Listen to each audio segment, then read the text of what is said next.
Assalamualaikum warahmatullahi wabarakatuh.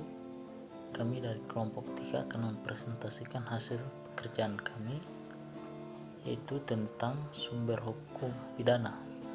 Di sini saya sebagai moderator. Ada juga teman-teman saya, yaitu Nurjihan Payuyu dan Ahmad Dias Habibi. Makalah ini akan dibacakan oleh Nurjihan Payuyu. Para Nurjihan dipersilakan. Assalamualaikum warahmatullahi wabarakatuh. Baiklah, terima kasih atas kesempatan yang telah diberikan kepada saya. Di sini saya akan mempresentasikan hasil kerja kelompok kami, yaitu yang berjudul tentang sumber hukum pidana. Yang pertama yaitu KUHP.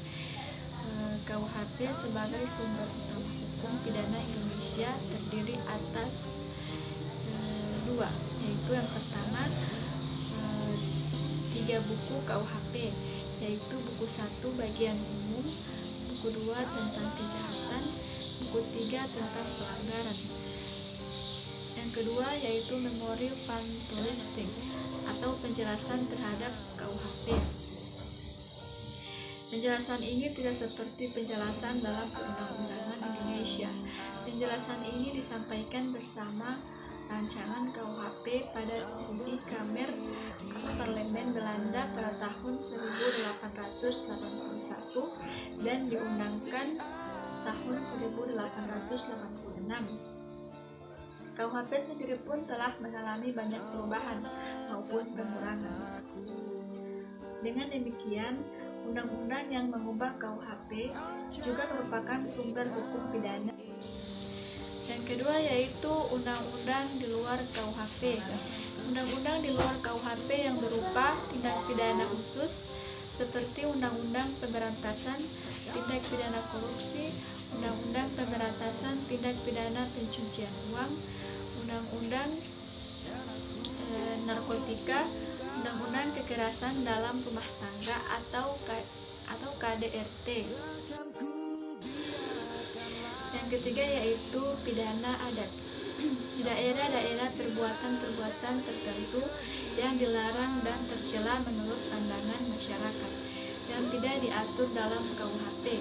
Hukum adat atau hukum pidana adat masih tetap berlaku sebagai hukum yang hidup. Keberadaan hukum adat ini masih diakui berdasarkan Undang-Undang Darurat Nomor 1 Tahun 1951 Pasal 5 Ayat 3. Seperti misalnya delik adat Bali Lokika Sanggraha sebagaimana dirumuskan dalam Kitab Adi Agama pasal 359 adalah hubungan cinta antara seorang pria dengan seorang wanita yang sama-sama belum terikat perkawinan. Dilanjutkan dengan hubungan seksual atas dasar suka sama suka karena adanya janji dari si pria untuk mengawini si wanita. Namun setelah si wanita hamil, si pria mengingkari janji untuk mengawini si wanita dan memutuskan hubungan cintanya tanpa alasan yang sah. Delik ini hingga kini masih sering diajukan ke pengadilan. Yang keempat yaitu jurisprudensi. Beberapa jurisprudensi yang memberikan makna atau kaidah hukum tentang istilah dalam hukum pidana, misalnya perbuatan apa saja yang dimaksud dengan penganiayaan sebagaimana dirumuskan pasal 351 KUHP yang dalam perumusan pasalnya hanya menyebut kualifikasi atau sebutan tindak pidananya tanpa menguraikan unsur tindak pidananya. Dalam salah satu jurisprudensi dijelaskan bahwa terjadi penganiayaan dalam hal terdapat perbuatan kesengajaan yang menimbulkan perasaan tidak enak, rasa sakit dan luka pada orang lain. Selain itu, pasal 351 ayat 4 KUHP menyebutkan bahwa Penganiayaan disamakan dengan sengaja merusak kesehatan orang lain. Jurisprudensi nomor Y.2 1972 mengandung kaidah hukum tentang hilangnya sifat melawan hukum.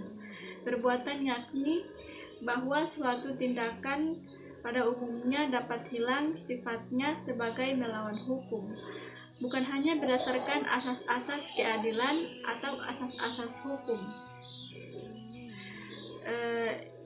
yang tidak tertulis dan bersifat umum, sebagaimana misalnya 3 faktor, yakni negara tidak dirugikan, kepentingan umum dilayani, terdakwa tidak mendapat untung.